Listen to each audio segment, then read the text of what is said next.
Bem, pessoal, então, inicialmente nós vamos abordar o conteúdo que vocês estudaram na unidade 1, então as primeiras manifestações literárias. Nessa unidade, um dos objetivos que nós tínhamos era, primeiramente, que vocês compreendessem a linguagem literária, o que é literatura. Então, a primeira questão que vocês precisam também se fazer é se está compreendido o que é literatura e repensarem sobre algumas características da linguagem literária. Bem, então, primeiramente nós precisamos pensar o que faz do texto literário um texto diferenciado. E esse processo se dá por meio da linguagem, que é a linguagem literária. Então, na linguagem objetiva, comum, corriqueira, que está na ordem do dia, na nossa vida diária, nós pautamos o nosso processo comunicativo sobre o signo linguístico, ou seja, sobre um sentido primeiro que é dado às palavras e o seu uso em determinados contextos. A linguagem literária, ela é uma espécie de deslizamento de sentido que parte do signo linguístico e que se estabelece sobre um novo signo, que é o signo literário. Portanto, há um sentido segundo, um sentido que nós vamos chamar então conotado, né? Que se trabalha com a conotação. Esse sentido conotado significa que houve uma espécie, né, de deslizamento e se criou um novo sentido para uma palavra. E a linguagem literária, portanto, ela é plurissignificativa, ou seja, ela não vai trabalhar com um único sentido de uma palavra, mas sim dependendo do contexto onde é utilizada e da formação estética que o autor dá à sua produção literária, ela vai ganhar um significado que é distinto do significado primeiro que foi pensado para a palavra. Então, esse é um primeiro processo que vocês precisam perceber. Outra questão em relação à linguagem literária é a questão da ficcionalidade, ou seja, por meio da linguagem, o autor ele funda mundos, ele cria personagens, ele ficciona, ou seja, ele também é criador de realidades ficcionais. Então, esse também é um processo importante de nós percebermos. E quando se dá em meio à literatura, nós temos esse processo relacionado ou à lírica ou à poética, né, no sentido de poesia, ou ainda em sentido de poética, mas no sentido da própria prosa, né? A prosa, quando, por exemplo, marcada numa epopeia ou mesmo num romance, num poema épico, nós ali vamos ter marcas da prosa, marcas também da narrativa. Em um conto, então, essas são características da linguagem literária, que vai se manifestando por meio dos gêneros literários. Também é bem importante percebermos que há funções da literatura. Então, uma delas é a função emotiva, por exemplo, que é o fato de que a literatura nos encanta, ela trabalha com a beleza, ela é arte. Então, nesse processo, nós estamos num processo de encantamento. A literatura também ela pode ter uma função de crítica social e também de denúncia e representação de cenas e problemas, questões que são encontradas com maior referência na realidade. Isso a literatura também faz. Ela recria esses universos para tematizá-los e problematizá-los. É também papel da literatura ter uma função catártica, ou seja, ela permite ao leitor, ao receptor, também um extravasar de sentimentos, de emoções por meio da ficção, por meio da poesia, por meio do verso, por meio da arte.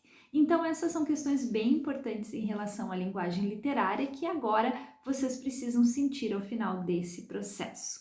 Ainda em relação à unidade 1 da nossa disciplina, vocês tinham também que perceber a diferença entre a manifestação literária e o sistema literário.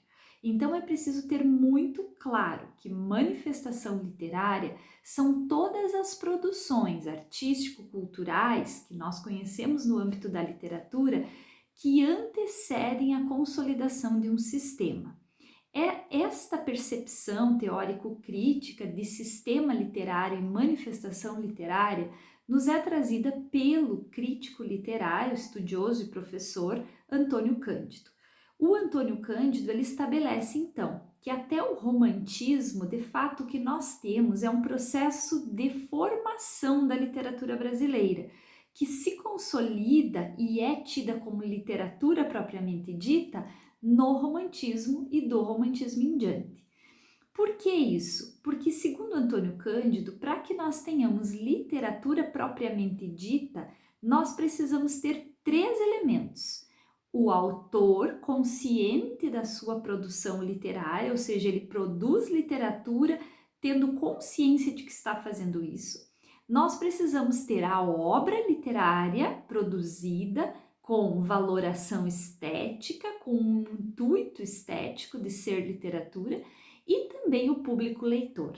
Então, se nós percebermos, nos períodos que antecedem o romantismo, ora nós temos um ponto, mas não temos o outro.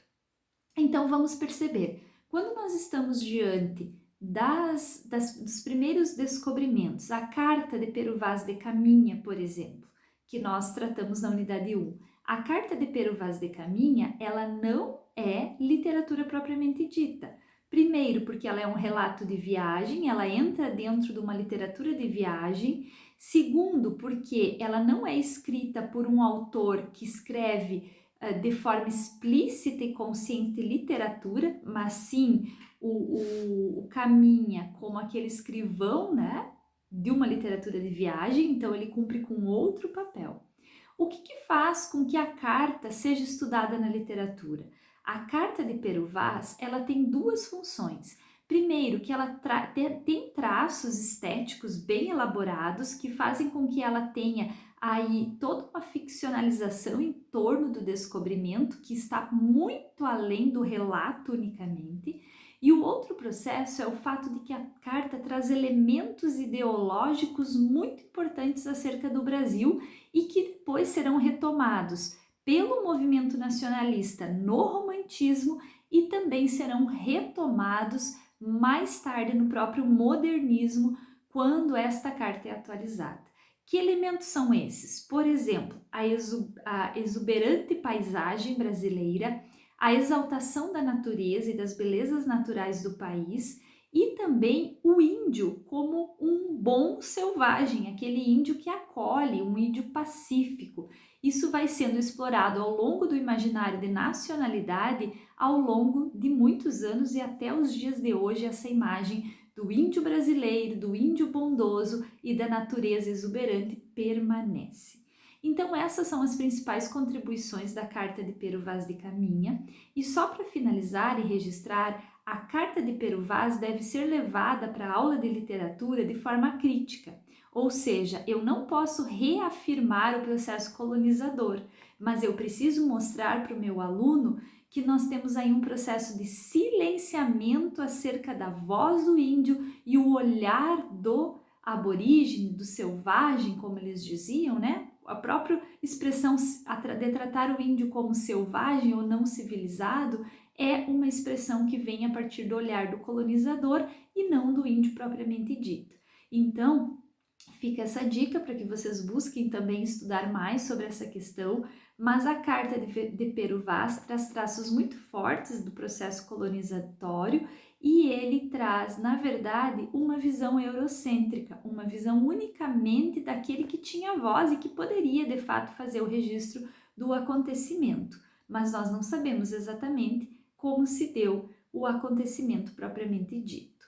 Então, a carta, nós precisamos criticá-la no sentido de pensar sobre ela nas nossas aulas de literatura e observarmos com os nossos alunos como a carta ainda está presente no imaginário nacional e que como ela, por ser esse documento de descobrimento da terra, ela enraiza no pensamento brasileiro algumas questões que até hoje nós acabamos reproduzindo, como, por exemplo, quando nós falamos do Brasil como um lugar abençoado por Deus, né, de belezas naturais exuberantes e outras questões tão importantes.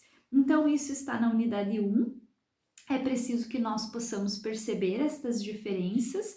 Então, a literatura jesuítica e também as literaturas de viagem, elas não são literatura propriamente dita, e mesmo a literatura jesuítica, Os padres que aqui estavam eram padres portugueses e que suas produções todas estavam atreladas à cultura portuguesa e ao que viviam em Portugal. Portanto, uma cultura estrangeira e que não era propriamente a cultura da terra. Bem, esse vídeo então fica por aqui, ele retomou alguns aspectos principais da unidade 1 e eu espero, né, que eles os auxiliem nesse processo final de avaliação dentro da nossa disciplina. Então, um abraço e eu vou seguir fazendo uma série de outros vídeos sobre os temas das unidades.